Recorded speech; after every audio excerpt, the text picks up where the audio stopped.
வணக்கம். நான் மருத்துவர் திருமாவளவன், எலும்பியல் சிறப்பு நிபுணர், ஸ்ரீ பரணி மருத்துவமனையின் மேனேஜிங் டைரக்டர். இந்த நேர்காணலுக்கு வாய்ப்பளித்த ES arts and science college viscom department students அனைவருக்கும் எங்களது ஸ்ரீ பரணி மருத்துவமனையின் சார்பாக பாராட்டுக்கள், வாழ்த்துக்கள்.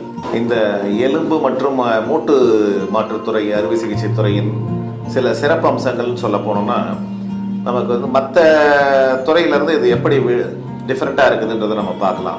பார்த்தீங்கன்னா மற்ற துறையெல்லாம் ஆட்களுடைய டிசபிலிட்டி நமக்கு ரொம்ப நம்மளை முடக்காது. இந்த இதில் பார்த்தீங்கன்னா ஆர்த்தோபெடிக் டிசபிலிட்டின்றது நம்மளுடைய இயற்கையிலே நம்மளுடைய இயல்பான வாழ்க்கையே பாதிக்கும். நம்ம முடங்கி உட்கார வைக்கக்கூடிய அளவுக்கு அதனுடைய சிவியாரிட்டி இருக்கும். அதே மாதிரி நம்ம ஆர்த்தோபெடிக் பேஷண்ட்ஸாக நம்மக்கிட்ட வர்றவங்க பார்த்தீங்கன்னா எல்லாமே young age to middle age. அவங்க தான் bread winners of the family. அந்த மாதிரி bread winners of the family affect ஆகும்போது அவங்க ஃபேமிலியில் இருக்கிற எல்லாருமே அஃபெக்ட் ஆகக்கூடிய ஒரு சூழல் ஏற்படும். இந்த எலும்பியல் சம்பந்தமான பிரச்சனைகளை எப்படி நாம் தவிர்க்கலாம் பார்த்தீங்கன்னா, இதில் நமக்கு ட்ராமா, பியூர் ஆர்த்தோபெடிக்ஸ் ரெண்டு டைப் ஆஃப் வியாதிகள் இருக்குது. ஒன்று பார்த்தீங்கன்னா அடிபட்டு ஏற்படக்கூடிய வியாதிகள், இன்னொன்று அடிப்படாமையே மூட்டு வியாதிகள், இயற்கையிலே நமக்கு வரக்கூடிய எலும்பு மூட்டு வியாதிகள். இது ரெண்டுமே நமக்கு நல்ல உடல் எலும்புகள் வலிமையாக இருந்ததுன்னா இது ரெண்டையுமே நம்ம எதிர்கொள்ளக்கூடிய சக்தி இருக்கும். ஒன்று. ரெண்டாவது என்னென்னா, சின்ன வயசுலேருந்தே நமக்கு விட்டமின் டி, சூரிய ஒளி நமக்கு தேவை. அது ஓப்பன் ஸ்பேஸில் பசங்களை விளையாட விடணும். நம்ம ஸ்கூல் டைமில் இருந்தே நமக்கு அதுக்கு மேலே நம்ம வளர வளர நமக்கு தேவையான பருவம், சப்போஸ் ப்ரெக்னன்சி, டெலிவரி, இந்த மாதிரி கொஞ்சம் வளர்ச்சி பருவம், இதெல்லாம் நமக்கு விட்டமின் டி, கால்சியம் கொஞ்சம் கொடுத்து எலும்புகளை வலிமைப்படுத்திக்கணும். இந்த எலும்பு போதுமான அளவு வலிமையின்மை தான் என்னத்துக்கு காரணம்னா, நம்ம சின்ன அடிபட்டால் கூட விரிசல் விடுறதுக்கோ, இல்லை மூட்டு அழற்சி நோய் சீக்கிரம் வர்றதுக்கோ, தேய்மானங்கள் வர்றதுக்கோ இதுக்கெல்லாம் ஒரு காரணமாக இருக்கும். அதனால் முடிஞ்ச வரைக்கும் நமக்கு எலும்பை ஸ்ட்ரென்தன் பண்ணி நம்ம வலிமையாக வச்சுக்கிறது இந்த நோயிலிருந்து தவிர்க்கிறதுக்கான வாய்ப்புகள் உண்டு. அப்படி வந்தாலும் இயற்கையாக ஏர்லி ரெக்கவரின்னு சொல்லுவோம், சீக்கிரம் ரெக்கவர் ஆகிறதுக்கான வாய்ப்புகள் உண்டு. ஒரு எலும்பியல் நிபுணரை எப்போது நாம் அணுக வேண்டும் அப்படின்னு பார்த்தீங்கன்னா, ஒன்று இன்ஜுரி, எனி இன்ஜுரி, கால்லையோ கையிலையோ எங்கே அடிபட்டாலுமே முதல்ல போயிட்டு எலும்பு சிகிச்சை நிபுணரை பார்த்து நம்ம எக்ஸ்ரே எடுத்து பார்க்கணுமா, ஸ்கேன் எடுத்து பார்க்கணுமா, எலும்புகள் அடிபட்டிருக்கா, ஜவ்வுகள் அடிபட்டிருக்கா, இதெல்லாம் பார்க்க வேண்டியிருக்கும். நமக்கு இதை தாண்டி நம்ம பார்த்தோம்னா, நமக்கு மூட்டு வலிகள், சப்போஸ் ஒரு மூட்டு வீக்கம் கொடுக்குது, வலி கொடுக்குது, கால் வலி கொடுக்குது, இல்லை இடுப்பில் தண்டுவடம் வலி கொடுக்குது, கழுத்து தண்டுவடம் வலி கொடுக்குது, இந்த மாதிரி மூட்டு தண்டுவட வலிகள் வந்ததுனாலும், வீக்கம் வந்ததுனால உடனே அணுக வேண்டியிருக்கும். ஒரு சிலருக்கு ஜுரத்தோட கூடிய மூட்டு வலிகள் அங்கங்கே வீங்கி போய் பெருசாக தெரியும், மூட்டுகள்லாம் வீக்கமாக தெரியும். அந்த மாதிரி இருந்தாலும் நம்ம உடனே மூட்டு எலும்பு சிகிச்சை நிபுணரை அணுக வேண்டும். அடுத்து மூட்டு வலிகள்லாம் என்ன வகைகள் இருக்குதுன்றது சொல்ல போகிறேன். ஒன்று என்னென்னா, மூட்டு வலிகளில் சிலது பார்த்தீங்கன்னா இன்ஃபெக்ஷன் டைப் இருக்குது. ஒன்று என்னென்னா, ஒரு பஸ் சம்மந்தமான இன்ஃபெக்ஷன், இல்லை டிபி சம்மந்தமான இன்ஃபெக்ஷனில் வரலாம். சிலர் அடிப்பட்ட மூட்டுகளில் கொஞ்சம் வலிகள் வர்றது உண்டு, ட்ரொமாட்டிக் ஆர்த்ரைட்டிஸ் வரலாம். மூணாவது ஆஸ்டியோ ஆர்த்ரைட்டிஸ். ஒரு மிடில் ஏஜ் வரும்போது 40-50 வயசில் இருக்கிறவங்களுக்கு பார்த்தீங்கன்னா நமக்கு அந்த ஏஜிங்கால தேய்மானம் கொடுத்து கொஞ்சம் கொஞ்சமாக மூட்டு வலிகள் வரலாம். இது தேய்மான வகை. சின்ன ஸ்டூடெண்ட்ஸுக்கு பார்த்தீங்கன்னா நமக்கு கீழ்வாயின்னு சொல்லுவாங்க. நமக்கு அது பேர் ரொமட்டாய்டு ஆர்த்ரைட்டிஸ்ன்னு சொல்லுவோம் நம்ம தமிழில், இங்கிலீஷில். இது நமக்கு சில நேரங்களில் நமக்கு பல மூட்டுகளை பாதிக்கும், முடக்கும். அதனால் முடக்கு வியாதின்னு சொல்லுவாங்க, முடக்கு வாதம்னு சொல்லுவோம் இதை. இது அந்த மாதிரியான சூழ்நிலைகள் வர்றதுலேயும் வரலாம். அடுத்தது நமக்கு இன்ஃப்ளமேட்டரி ஆர்த்ரைட்டிஸ். நமக்கு ஒரு குடல் சம்பந்தமான ஒரு இன்ஃப்ளமேஷன் இருக்கும், அதுக்காக இல்லை சோரியாசிஸ், ஸ்கின் ப்ராப்ளம் இருக்கும், அவங்களுக்கு சில ஆர்த்ரைட்டிஸ் வரலாம். அதே மாதிரி நமக்கு ஏஜிங் ஃபேக்டர்ஸ், கொஞ்சம் கொஞ்சமாக ஏஜ் ஆகும்போது நமக்கு கவுட்டி ஆர்த்ரைட்டிஸ், கவுட்டு உப்புக்கள் கொஞ்சம் படிகிறதுனால வரக்கூடிய ஆர்த்ரைட்டிஸ் வரலாம். அதே மாதிரி தேய்மானங்களில் கொஞ்சம் ஆஸ்டியோபோரோசிஸ் சொல்லுவோம், எலும்புகள் பலகீனம் அடைஞ்சு கொஞ்சம் கொஞ்சமாக மூட்டு வலிகளை கொடுத்துட்ருக்கோம். அந்த மாதிரியான மூட்டு வியாதிகள் வரும். இந்த மாதிரி பல வகை மூட்டு வியாதிகள் இருக்குது. இதில் நம்ம ஒரு மூட்டு வியாதிகளுக்கு தகுந்த மாதிரி நமக்கு அணுகுமுறைகளை வச்சு நம்ம எப்படி அதை ஒர்க் அவுட் பண்ணணும், எப்படி நம்ம ட்ரீட் பண்ணணுன்றதை தெரிஞ்சுக்கணும். இப்போ பொதுவாக ஒரு குறிப்பிட்ட மூட்டுகள் எடுத்துக்கணும்னா தோல் மூட்டு எடுத்துக்கலாம். தோள்பட்டை மூட்டுகளில் என்னென்ன காரணங்களில் வலி வரலாம் நம்ம பார்த்தீங்கன்னா, ஒன்று ட்ராமா, ஒரு ஷட்டில் ஆடுவாங்க, இல்லை பேட்மிண்டன் ஆடுவாங்க, ஒரு ஃபோர்ஸாக அடிக்கும்போது பார்த்தீங்கன்னா ஜவ்வுகள் சிலது டேர் ஆகிடும். அந்த மாதிரி சின்ன சின்ன டேர், ஸ்ட்ரெயின் இதெல்லாமே நமக்கு ஷோல்டர் வலிகளை கொடுக்கலாம். ஒன்று. இதை தாண்டி நமக்கு ஏஜிங் ஃபேக்டர்ஸ் வரும்போது நமக்கு சுகர் வர்ற பேஷண்ட்ஸுக்கு பார்த்தீங்கன்னா நிறைய பேருக்கு ஷோல்டர் வெயின், பெரிய ஆர்த்ரைட்டிஸ்ன்னு சொல்லுவாங்க. அது காமனாக சுகர் பேஷண்ட்ஸுக்கு வரும். அதே மாதிரி ரொட்டேட்டர் கஃப் இன்ஜுரி, ரொம்ப ஹை வெலாசிட்டி இன்ஜுரி, நமக்கு பைக்கில் போய் கீழே விழுந்து அடிபடும் போது இருந்து கையை தூக்க முடியாத ஷோல்டர் பெயின் இருக்கும். அது வந்து பார்த்திங்கன்னா ஜவ்வுகள் வந்து சதைகளோடு சேர்ந்து கிழிஞ்சிருக்கும். அது பேர் ரொட்டேட்டர் கஃப் இன்ஜுரின்னு சொல்லுவோம். இந்த மாதிரி வந்து ஷோல்டருக்கே வந்து பலவித இது நமக்கு இன்ஃபெக்ஷன்லேயும் ஷோல்டர் பாதிப்பு வரலாம். பஸ் இன்ஃபெக்ஷனோ இல்லை வந்து டிபி இன்ஃபெக்ஷனோ அந்த மாதிரி வரலாம். இல்லை வந்து சில இதில் பார்த்திங்கன்னா தேய்மானங்கள் கொடுத்து ஏஜாலேயும் வர்றதும் வரலாம். இந்த மாதிரி நிறைய வியாதிகளுக்கு வந்து தோள்பட்டையில் வந்து பாதிப்பு வரலாம்.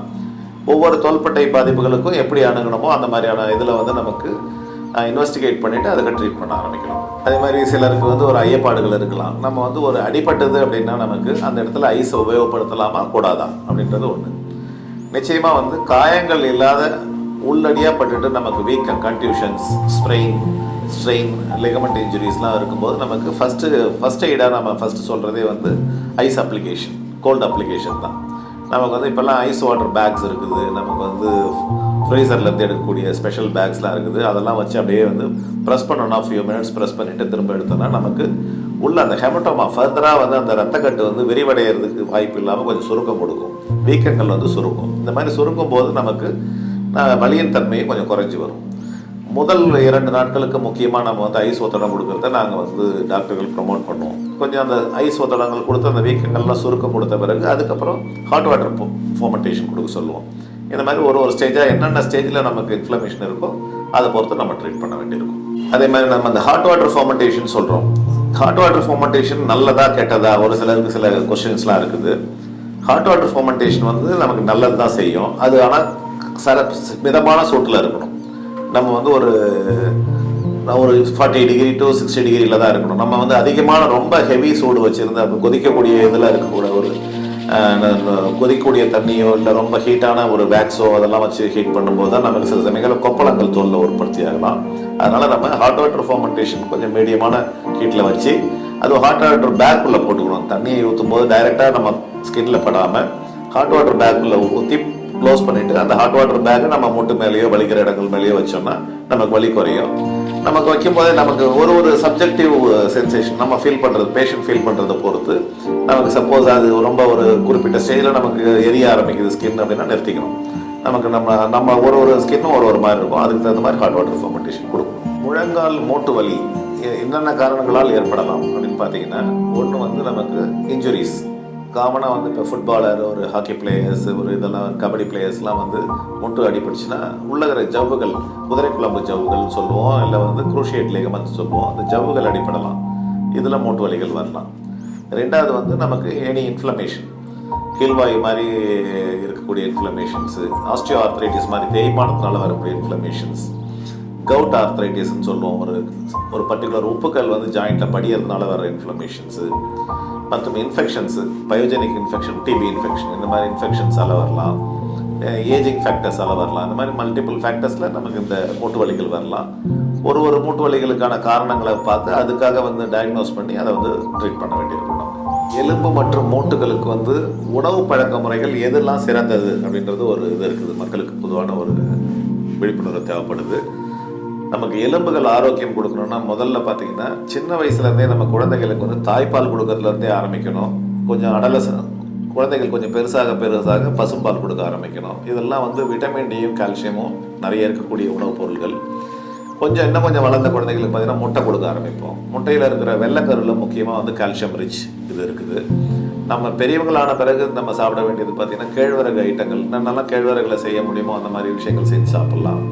முருங்கைக்காய், முருங்கைக்கீரை, பாதநாராயணன் கீரை, இதெல்லாம் வந்து நமக்கு எலும்புகளுக்கு கொஞ்சம் வலிமை கொடுக்கக்கூடிய விஷயங்கள். இது இல்லாமல் பார்த்திங்கன்னா நான்வெஜ் ஐட்டம்ஸ், நம்ம நார்மலாக சாப்பிட்ற மீன், இறால், நண்டு, மட்டன், சிக்கன் எல்லாமே வந்து நமக்கு வந்து நல்லா வந்து உள்ள கால்சியம் ரிச் ஃபுட்டு. நமக்கு எதில் வந்து நமக்கு வந்து கொழுப்புகள் கொஞ்சம் கம்மியாக இருக்கும் அந்த மாதிரியான நம்ம உணவு பழக்கத்தை வச்சுக்கிட்டு நமக்கு எலும்புகளை வலிமைப்படுத்துறது நமக்கு சிறந்தது. இப்போ நம்ம வந்து மூட்டு வலிகள் வராமல் தவிர்க்கிறதுக்கு நம்ம என்னென்னலாம் பண்ணலாம் அப்படின்னு பார்த்தீங்கன்னா, நமக்கு உடல் எடையை வந்து சரியான சரிவிகிதத்தில் பாடி மாஸ் இண்டெக்ஸ் வந்து சரியாக இருக்குதான்னு பார்த்து அந்த உடல் எடையை மெயின்டைன் பண்ணணும். ஒன்று. ரெண்டாவது வந்து நமக்கு ஆக்டிவிட்டீஸ் வேணும். நமக்கு நார்மலாக வந்து எல்லா மூட்டுக்கும் நமக்கு பயிற்சி பண்ணி எக்ஸசைஸ், ஏரோபிக் எக்ஸசைஸ்ன்னு சொல்லுவோம். நார்மலாக அசைவுகள் கொடுக்க வேண்டியிருக்கும். யோகா உடற்பயிற்சி, நல்ல சிறந்த உடற்பயிற்சி. சிலர் வந்து அவுட்டோர் ஆக்டிவிட்டீஸ் பண்ணணும்னு நினைப்பாங்க. அவங்க வாக்கிங் போகலாம், ஜாகிங் போகலாம், அவங்களுடைய ஏஜ் அண்டு இதை பொறுத்து போகலாம். அதே மாதிரி ஒரு இறகு பந்து விளையாடுறதோ இல்லை வந்து ஒரு அவுட் சைடு கேம் ஆடுறதோ ஆடலாம். அது அவங்களுடைய வந்து உடல் வலிமை பொறுத்து அந்த பயிற்சி பண்ணலாம். அதே மாதிரி வந்து என்னென்னா நமக்கு ஓவராகவும் ஸ்ட்ரெயின் பண்ணக்கூடாது. மூட்டுகளுக்கு வந்து ஒரு எக்ஸசைஸ் பண்ணுறோன்ட்டு அளவுக்கு அதிகமான ஸ்ட்ரெயினும் வந்து நமக்கு பாதிப்பை ஏற்படுத்தும். ஒரு அளவான இது ஒரு ஃபிசிக்கல் ட்ரெயினரோட சப்போர்ட்டோடு நம்ம வந்து ப்ராப்பராக எக்ஸசைஸ் பண்ணிகிட்டே போனோம்னா நம்ம மூட்டு வலிகளை வந்து பின்னாடி பிற்காலத்தில் வராமல் ஆரம்பத்தில் வந்து தவிர்த்துக்கிட்டு போகலாம். அதே மாதிரி செருப்புகள் யூஸ் பண்ணும்போது நமக்கு ஒரு குஷன்டு செருப்பு, எம்சிஆர் செருப்பு, எம்சிபி செருப்பு மாதிரி கொஞ்சம் சாஃப்டாக இருக்கக்கூடிய செருப்புகளை உபயோகப்படுத்தலாம். மற்றபடி வந்து தேவையில்லாத ஸ்ட்ரெயின், இப்போ வந்து நிறைய படிக்கட்டு எக்ஸ்ட்ரா படிக்கட்டு ஏறி போகிறது, இல்லை வந்து எங்கேயாவது வந்து ஓவரான வந்து ஸ்ட்ரெயின் மூட்டுக்கு ஸ்ட்ரெயின் பண்ணி உட்கார்றது, அந்த மாதிரி வந்து ரொம்ப ஸ்ட்ரெயின் பண்ணாமல் தவிர்க்கிறது மூலம் நம்ம மூட்டு வலிகளை தவிர்க்கலாம்.